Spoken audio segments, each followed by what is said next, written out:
Guys, welcome back to my channel. कैसे हैं आप सभी? आई होप आप सभी बहुत अच्छे होंगे। आप सबकी दुआ से हम सभी बिल्कुल स्वस्थ हैं एंड मस्त हैं। तो आज का जो टॉपिक है वो न्यू पेरेंट्स के लिए बहुत ज़्यादा इंपॉर्टेंट है, बिकॉज जब न्यू पेरेंट्स हम रहते हैं ना तो बहुत जल्दी चीज़ों में घबरा जाते हैं, चीज़ें बहुत जल्दी हावी हो जाती है हमारे ऊपर। तो वही चीज़ सेम मेरे साथ हुआ है। तो मैं मेरे जो पर्सनल एक्सपीरियंस है वही आपके साथ शेयर करती हूँ। तो प्लीज़ अगर मेरे वीडियोज़ आपको अच्छे लगते हैं, थोड़े से भी हेल्पफुल लगते हैं, तो मेरे वीडियोज़ को ज़रूर लाइक कर दीजिएगा, लोगों से ज़्यादा शेयर कर दीजिएगा एंड मेरे चैनल को सब्सक्राइब कर लीजिएगा and also press the bell icon, ताकि मेरे हर एक वीडियोस के नोटिफिकेशन आपको टाइमली मिल जाए। तो आज का जो टॉपिक है वो है बच्चों में फ्लैट हेड की समस्या क्यों होती है, यानी जो बच्चे का एक तरफ का सिर है वो चपटा हो जाता है, तो क्यों ऐसा होता है। तो मैं आपको इसके कुछ रीजंस बता देती हूँ कि क्यों होता है।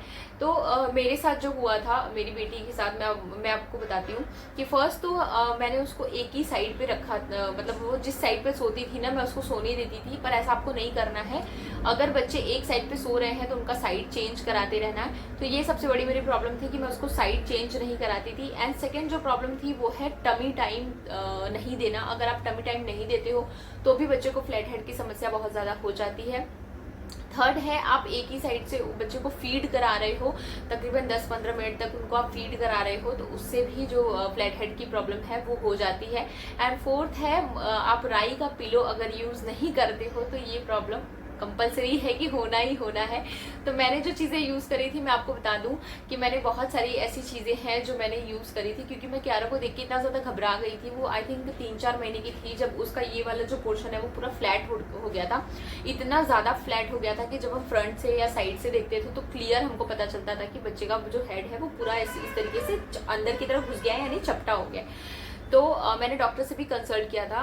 ही सेड कि 6 मंथ के बाद ही अपने आप क्योर हो जाता है। पर पता है, जब कितना भी सामने वाला बोल दे, पर एक माँ जब आप है ना, तो मुझे लगता है कि हर एक माँ सोचती है कि मैं क्या कर दूं कि बच्चा जो है वो सही हो जाए। क्योंकि मुझे ऐसा लगता था कि ये मेरी गलती की वजह से ऐसा हुआ है। क्योंकि जब मैं जगह पे देखने लगी, गूगल करने लगी, यूट्यूब पे देखने लगी, तब मुझे पता चला कि ये मदर्स की ही गलती है, मेरी ही गलती है, वरना मेरे बच्चे को ये प्रॉब्लम नहीं होती। तो इसलिए फिर जितना भी मैंने जगह पे देखा, यूट्यूब पे देखा, गूगल पे देखा, मैं वो सारी चीज़ें ट्राई करने लगी। तो सबसे जो बेस्ट पार्ट मुझे लगा ना, मैं आपको बताऊं कि सबसे ज़्यादा इम्पॉर्टेंट है कि आप उनको टमी टाइम ज़रूर से दीजिए। जिस बैकग्राउंड से मैं आती हूँ उस वहाँ पे इस तरीके से बोला जाता है, आप टमी टाइम मत दो बच्चे को, नाक दब जाएगी, बच्चा का पेट दब जाएगा, पता नहीं क्या क्या हो जाएगा। हाँ, नाक दब जाएगी ये बिल्कुल सही है, पर आप अगर अंडर ऑब्जर्वेशन उनको रख के टमी टाइम दे रहे हैं तो यकीन मानिए ऐसा कोई भी प्रॉब्लम नहीं होता है। आप उनके पास बैठे रहिए, उनको देखते रहिए, ऑब्जर्व करते रहिए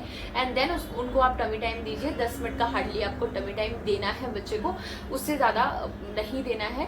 तब उनको फ्लैट हेड की जो समस्या है वो कम हो जाती है। एंड सेकेंड जो है वो ये है कि आपको जो फीड कराना है वो दोनों साइड से कराना है। जो साइड जो है उनकी चेंज करती रहनी है बार बार, वरना उनके स्कैल्प्स इतनी ज़्यादा सॉफ्ट होते हैं कि वो तुरंत ही दब जाते हैं, चपटे लगने लगते हैं। इसलिए भी ये फ्लैट हेड की जो प्रॉब्लम है वो हो जाती है। एंड थर्ड जो है कि अगर एक साइड से बच्चा सो रहा है तो हम उसको सोचते हैं कि डिस्टर्ब नहीं करते हैं, उनको सोने देते हैं, इसलिए हम उनकी साइड चेंज नहीं करते हैं। तो प्लीज़ आप ऐसी गलती ना करें, उनकी साइड चेंज करते रहें, राइट लेफ्ट करके उनकी जो साइडें हैं वो चेंज करती रहें, ताकि उनको ये फ्लैट हेड की प्रॉब्लम ना हो। एंड फोर्थ है सबसे इम्पॉर्टेंट कि आप उनको राई का तकिया ज़रूर बना के दीजिए, ताकि जब वो अपने सिर के नीचे रखते हैं ना, बच्चे के आप सिर के नीचे जब रख दोगे तो जब वो चारों तरफ इस तरीके से जब रोल आउट करेंगे ना, राइट एंड लेफ्ट, तो उनका जो फ्लैट हेड की प्रॉब्लम है वो ख़त्म हो जाएगी। क्योंकि राई जो है आपको पता है कि हर तरीके से जिस तरफ आप होंगे उस तरफ से वो इवन स्प्रेड हो जाता है, इसलिए वो प्रॉब्लम ख़त्म हो जाती है बच्चों में। तो जो क्यारा के टाइम पे मैंने किया था, मैंने यही चारों चीज़ें करके फ्लैट हेड की जो प्रॉब्लम थी उसके अंदर बिल्कुल ही ख़त्म हो गई, यानी बिल्कुल ही ख़त्म हो गई। जो पहले इतना ज़्यादा फ्लैट दिखता था कि लोग लिटरली मुझे बोल के जाते थे कि बच्चे का हेड कैसा हो गया करके। पर बहुत जल्दी मैंने 1-1.5 महीने के अंदर ही ये सारी चीज़ें करके मैंने सॉल्व कर लिया। एंड सबसे जो इम्पॉर्टेंट है ना वो ये है कि आप उनका मसाज कंपलसरी करिए। और सिर का मसाज जब आप करिए तो इस तरीके से आप लड्डू बनाइए, राइट, जिस तरीके से हम लड्डू बनाते हैं उस तरीके से अगर आप सिर का लड्डू बनाते हैं, बच्चे को बहुत ज़्यादा प्रेस नहीं करना है, हल्के ही हाथों से अगर आप लड्डू का शेप देते हैं बच्चे के सिर को तो वो बहुत ज़्यादा हेल्पफुल रहता है। मेरे केस में तो ऐसा ही हुआ है। तो मैं आपको सही बताऊँ, मैं कहीं पर भी देख के चीज़ें विकिपीडिया से पढ़ लिया मैंने, किसी के वीडियोस देख लिए मैंने, तो मैं आपके साथ शेयर कर रही हूँ। ये सारी चीज़ें इस तरीके से देख के या किसी का पढ़ के शेयर नहीं किया जा सकता है। जो आपका पर्सनल एक्सपीरियंस है ना, वही क्लियर बता सकते हो। तो मेरी बेटी अभी 3 साल की हो जाएगी 2 महीने बाद। तो इन 3 सालों में जो चीज़ें मुझे एक्सपीरियंस हुआ है ना, जिन चीज़ों से मुझे समझ में आया कि नहीं ये चीज़ें मेरे साथ हुई है तो किसी और के साथ ना हो, मैं बस यही कोशिश करती हूँ। इसलिए मैं ये सारी वीडियोज़ आपके साथ शेयर करती हूँ। अभी मेरी एक हेल्पर आती हैं जिनकी बेटी अभी 2 महीने की है। आपने मेरे वीडियोज़ में, ब्लॉगिंग वाले वीडियोज़ में देखे होंगे, तो उनके लिए भी मैंने बना के दिया कि जो मेरी बेटी के साथ हुआ वो किसी और के साथ ना हो। बिकॉज ये बहुत कुछ बड़ी प्रॉब्लम नहीं है, देखिए मैं आपको बताऊं, पर होता है ना कि अगर आप अवेयर हैं तो चीज़ें आप क्योर करने में कैपेबल हैं। अगर आप अवेयर नहीं है तो चीज़ें क्योर करना पॉसिबल नहीं हो पाता है।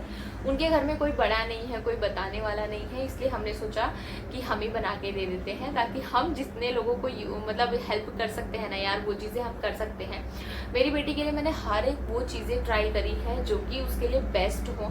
पर देखिए होता है, आप इंसान है, गलती हो जाती है कहीं ना कहीं। और जब मैं हर जगह पढ़ने लगी, देखने लगी गूगल पे कि ऐसा क्यों हो गया, ऐसा क्यों हो गया मेरे बच्चे के साथ, तब मुझे लगा कि यार ये तो सिर्फ मेरी ही गलती की वजह से हुआ है। बिकॉज ये सारी चीज़ें अगर मैं करती तो शायद मेरी बेटी के साथ ये चीज़ें ना हो। तो मैं खुद को ही ब्लेम करने लगी। इसलिए मैंने उस टाइम पे सारी चीज़ें जो क्योर करने के लिए बहुत ज़्यादा मैंने ट्राई किया, एंड वेल डन कि मैंने वो चीज़ें किया एंड हो गया वो चीज़ें। तो इसलिए अगर आप मदर है ना तो प्लीज़ खुद को ब्लेम करना बंद कर दीजिए, क्योंकि मैंने वो चीज़ें करी हैं, इसलिए मैं आपको बता रही हूँ कि आप खुद को ब्लेम ना करिए। ये सारी चीज़ें जो है ना, अगर आप न्यू मॉम है तो वो हो जाती हैं, नहीं समझ में आता है। मुझे भी नहीं समझ में आया था, मेरी भी फर्स्ट डॉटर है, इसलिए मुझे भी कुछ पता नहीं चलता था। तो हो जाती हैं, पर चीज़ें अगर समय रहते आप अगर उस चीज़ को क्योर कर लेते हो तो आपसे बेहतर कोई नहीं है। तो बस यही सोचिए एंड आगे बढ़ते रहिए। आई होप ये वीडियोस आपको अच्छे लगे होंगे। अगर मेरे वीडियोस आपको पसंद आते हैं तो प्लीज़ लाइक कर दीजिए, शेयर कर दीजिए एंड चैनल को सब्सक्राइब कर दीजिए। तो मिलते हैं नेक्स्ट वीडियो के साथ, तब तक के लिए बाय बाय।